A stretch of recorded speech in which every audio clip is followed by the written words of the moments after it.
बिस्मिल्लाहिर्रहमानिर्रहीम। लाखों करोड़ों दुरूदो सलाम मोहम्मद मुस्तफ़ा सल्लल्लाहु अलैहि वसल्लम और आले मोहम्मद पर। मैं हूँ उमर दराज गोंदल। आपको इस बात का इल्म है कि जजेस वापस आ चुके हैं, जिसमें खासकर जस्टिस बाबर सत्तार हैं, जस्टिस मोहसिन अख्तर कियानी है और दीगर तमाम जजेस जो अदालत में बैठे तो खुद खबर बन जाती है। और बहुत सारे मामलात को लेके हुआ ये कि जस्टिस बाबर सत्तार की अदालत के अंदर आज खुफिया एजेंसीज वालों को बुलावा हो गया है। क्या कुछ आज अदालत के अंदर हुआ है वो बड़ी ही एक दिलचस्प किस्म की खबर है। और जाहिर है दिलचस्प से ज़्यादा ये है कि जजेस जब तगड़े होके फैसले करें और सवाल उठाएं तो फिर क्या होता है। हुआ ये कि फैज़ान लड़का लापता हो गया था और उस लापता केस की आज समाअत थी और वकील ईमान मजारी जो है वो अदालत में पेश हुई और अदालत को ये बताया गया कि पीर की रोज़ सुबह के वक्त जो है वो फैज़ान को छोड़ दिया गया है।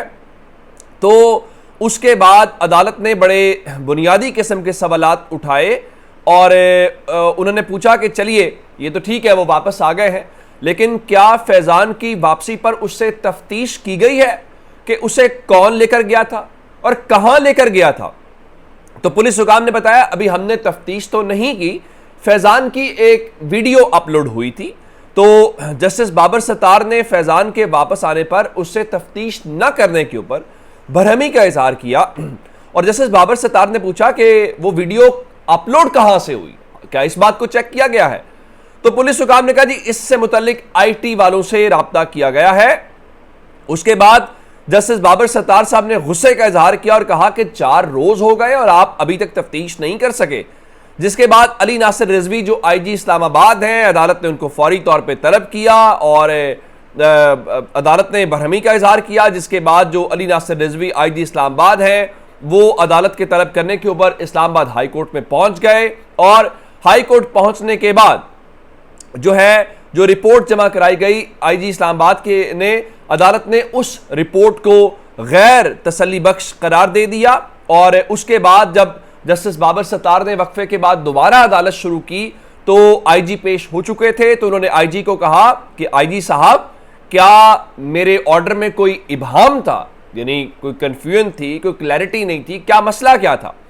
तो IG इस्लामाबाद ने बताया कि कोई इबहाम नहीं था, मैंने तमाम खुफिया इदारों से बात की है, PTA और IB को तहरीरी तौर पे 2 नंबर्स के डेटा के लिए हमने लिखा है।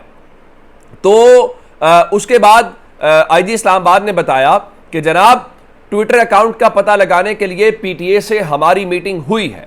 उसके बाद जस्टिस बाबर सत्तार आए और जाहिर है कि इन सवालों के फिर जवाब नहीं होते। उन्होंने कहा कि किसकी गाड़ियां थी, आपने यह पता लगाना था, क्या उसका पता चला। आपकी एबिलिटी नहीं होती सच बोलने की, आप कह रहे हैं कि वो 17 साल का बच्चा सच बोलेगा।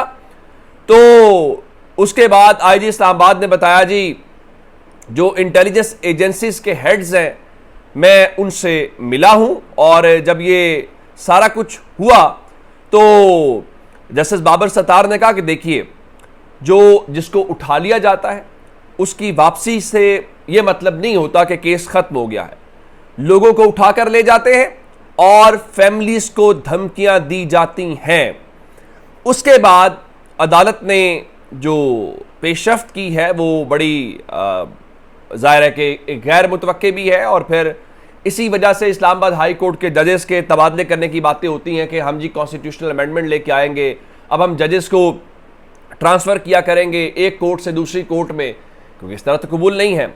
अदालत ने क्या किया, जस्टिस बाबर सत्तार ने जो फैज़ान शहरी जो मैट्रिक का स्टूडेंट है 17 साल जिसकी उम्र है, उसकी बाजियाबी के केस के अंदर शाम कियानी साहब के मुताबिक ISI को, MI को, IB को, नेवल इंटेलिजेंस को, एयर इंटेलिजेंस को, FIA के डायरेक्टर जनरल्स को और CTD पंजाब को भी फरीक बना के उनसे 7 रोज में जवाब तलब कर लिया है। यानी ये तमाम, इवन उन्होंने नेवी की खुफिया एजेंसी को भी, एयरफोर्स की खुफिया एजेंसी को भी, फौज की खुफिया एजेंसी को भी, सबको जवाब तलब उनसे किया है कि आप आए जवाब दें। और तमाम हसास इदारों को फरीक बनाते हुए मोबाइल नंबर्स और गाड़ियां ट्रेस करते हुए मुतल्लिक तफसीली रिपोर्ट तलब कर ली है और साथ हुक्म दिया है कि तमाम मुतल्लिका इदारे 7 दिन के अंदर अंदर तफसीली रिपोर्ट अदालत में जमा करवाएं। और उसके अलावा अदालत ने कहा है कि फैज़ान को शामिल तफ्तीश किया जाए और फैज़ान को अदालत के सामने लाया जाए। यह भी एक दिलचस्प होगा कि अगर वो अदालत के सामने आते हैं, अदालत की पेशी के ऊपर, तो अदालत उनसे पूछेगी आपको कौन लेके गया, आपसे क्या बातें हुई। तो ये एक बिल्कुल और तरह का मामला होगा। लेकिन ईमान मज़ारी ने फिर अदालत से ये कहा कि फैज़ान जो है वो शदीद इस वक्त ट्रामाटाइज है, तो आप उनको फ़िलहाल शामिल तफ्तीश ना करें। तो फिर अदालत ने यह ज़रूर कहा कि इस्लामाबाद पाकिस्तान का महफूज तरीन शहर है, इधर कुछ भी होगा तो उसके आप जवाबदेह होंगे, और तफसीली जो एक रिपोर्ट है वो अदालत के अंदर पेश करें। तो ये एक बहुत ही उस किस्म की वो क्या कहते हैं कि पेशरफ्त है जिसके असरात आपको फिर नज़र आएंगे। अब हुकूमत की प्रेस कॉन्फ्रेंसेज होंगी और बहुत कुछ होगा, आपको नज़र आएगा। नंबर 1। नंबर 2 जो है, आते हैं उस हवाले से अली अमीन गंडापुर वाले मामले के ऊपर। अब अली अमीन गंडापुर जो है वो अभी तक खुद तो खामोश है, और जो गिरफ्तारियां हुई, अब तहरीक इंसाफ के MNAs खुद बोल के नाम लेके बता रहे हैं कि फलां ने बिजली काटी थी, फलां पार्लियामेंट में घुसे थे, ये सब कुछ हुआ। अब एक खबर तो ये है, खैबर पख्तूनख्वा असेंबली का कल सेशन हुआ, करारदाद भी मंजूर हुई। जो बातें पहले पर्दे में हुआ करती थी, माशाल्लाह से हम उस स्टेज के ऊपर आ गए हैं कि अब नाम लेके बातें हो रही हैं, खुले आम बातें हो रही हैं, कोई लिहाज, कोई पर्दे वाला खेल खत्म हो चुका है। आज पाकिस्तान के जो बड़ा अखबार है डॉन न्यूज़, उन्होंने ये जो कुछ किया गया है उसके ऊपर इदारिया लिखा है डार्क टर्न के नाम से, यानी स्याह उसको मोड़ कहना चाहिए। और उन्होंने लिखा है कि तारीखी तौर पे देखा जाए तो जबर और ताकत के जरिए सियासी मुखालिफिन को दबाने की कोशिशें कभी भी कारगर साबित नहीं हुई, बल्कि ऐसी कोशिशों के तबाहकुन नताइज सामने आए हैं। हमारे इदारे सबक सीखने की बजाय मामलात को मजीद खराब करने के ख्वाहां नजर आते हैं। अब अंदाजा कीजिए कि अगर इदारों के हवाले से, और ये डॉन अखबार जो है, चलें बाकी सारी बातें अपनी जगह पे हैं, डॉन अखबार एम्बेसीज में भी जाता है, सिफारत खानों में भी जाता है, तो आप क्या इसके ऊपर करेंगे? अब मैंने जिस तरह आपको एक बात बताई कि आज खैबर पख्तूनख्वा असेंबली का इजलास आज फिर चलेगा, और जो कल तकरीरें आप नहीं सुन सके, आज उन भरपूर मौका मिलेगा असेंबली के फ्लोर के ऊपर। और असेंबली के फ्लोर के ऊपर जो तकरीर है उसके तो आप कोई गद्दारी भी नहीं लगा सकते, कोई मुकदमा भी दर्ज नहीं कर सकते। हाँ, किसी और तरीके से डराने धमकाने की कोशिश करें तो वो अलग बात है। लेकिन खैबर पख्तूनख्वा की हुकूमत लग रहा है कि उन्होंने भी क्या कि देखा जाएगा। अली अमीन गंडापुर ने पहला तगड़ा कदम उठाने का फैसला कर लिया है, और आपने मंजूर पश्तीन का नाम सुना होगा, जो पश्तून तहफ़्फ़ुज़ मूवमेंट के सरबराह हैं PTM के। अब जाहिर है कि वो हर वक्त वो किसी और जगह से ज़ेर अताब रहते हैं।